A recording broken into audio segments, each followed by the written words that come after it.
Bienvenue sur Dear Talent, le rendez-vous qui t'aide à décrocher la carrière que tu mérites. Si tu veux une carrière au plus proche de tes valeurs, que tu souhaites te réinventer, apprendre en continu et dépasser les idées préconçues, ce podcast va vite devenir ton meilleur allié. Alors abonne-toi. Je suis Aurore Nicollet, coach et experte en recrutement. Chaque semaine, je partage sans compter des astuces concrètes et des méthodes actionnables afin de faire grandir ta carrière et avoir celle que tu mérites. À tout de suite et bon épisode. Bienvenue dans ce nouvel épisode de Dear Talent.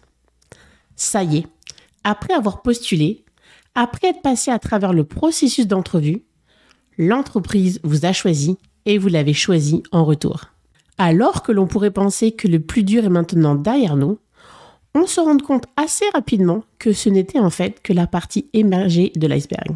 Il est maintenant temps de mettre en pratique les qualités et les compétences que vous avez démontrées en entrevue. Il faut savoir que peu importe le niveau de poste que nous avons dans l'entreprise, c'est toujours stressant de commencer dans un nouvel environnement. On a toujours peur d'en faire trop ou d'en faire pas assez. Afin d'être certain que tout se passe bien, voici les 3 points que je vous recommande. Alors, la première chose à faire quand on arrive dans une nouvelle entreprise, dans un nouveau poste, c'est de comprendre le modèle d'affaires et où en est exactement l'entreprise. Une erreur que je vois très souvent chez les nouveaux employés, c'est d'arriver et de vouloir tout changer tout de suite sans même se poser de questions.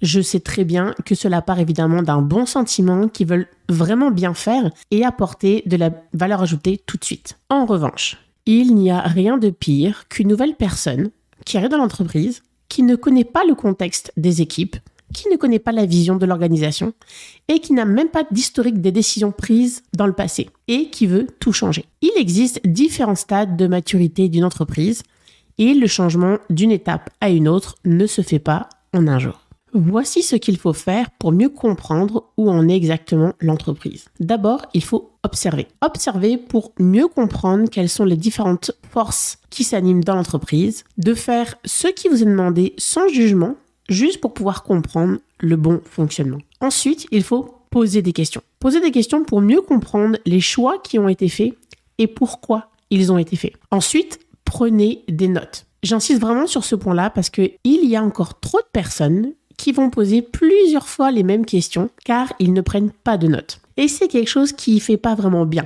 Former quelqu'un prend du temps. Et donc, mieux vaut ne pas en faire perdre à qui que ce soit en posant plusieurs fois les mêmes questions. Pensez bien à prendre des notes. Le deuxième point pour réussir ses premiers mois dans l'entreprise, c'est de bâtir sa crédibilité. Alors, comment on fait ça ? Eh bien, tout d'abord, on fait preuve d'humilité. D'accord ? Il y a beaucoup trop de gens qui vont se vanter de tous leurs exploits passés en commençant un poste. Vous vanter peut non seulement porter atteinte à votre réputation, mais aussi, je dirais, démotiver le reste de votre équipe. Votre meilleure publicité, c'est d'agir avec humilité. Le deuxième point, c'est de respecter vos promesses. S'il y a bien quelque chose qui va vous garantir une crédibilité, c'est bien le respect de vos engagements. Évitez de vous engager à quelque chose si vous n'avez pas la certitude de pouvoir l'obtenir. Le troisième et dernier point pour réussir ces premiers mois en entreprise, c'est de bâtir des relations. Les relations sont au cœur d'une entreprise qui fonctionne. Il y a d'ailleurs plusieurs études qui démontrent qu'il y a une relation directe entre la fluidité de l'information et la communication dans une entreprise et sa performance. Alors n'attendez pas que les gens viennent vers vous, allez vers eux. Prévoyez des rencontres individuelles avec tous les membres de votre équipe directe, mais aussi avec toutes les personnes avec qui vous serez amené à travailler sur une base régulière. C'est une initiative qui est très appréciée en entreprise. Avec tous ces petits conseils, je peux vous garantir que vos premiers mois se passeront très bien. Alors, pour résumer, il faut d'abord comprendre le modèle d'affaires et où en est l'entreprise. 2. Il faut absolument bâtir sa crédibilité. Et 3. Bâtissez des relations avec vos collègues, votre gestionnaire et vos clients.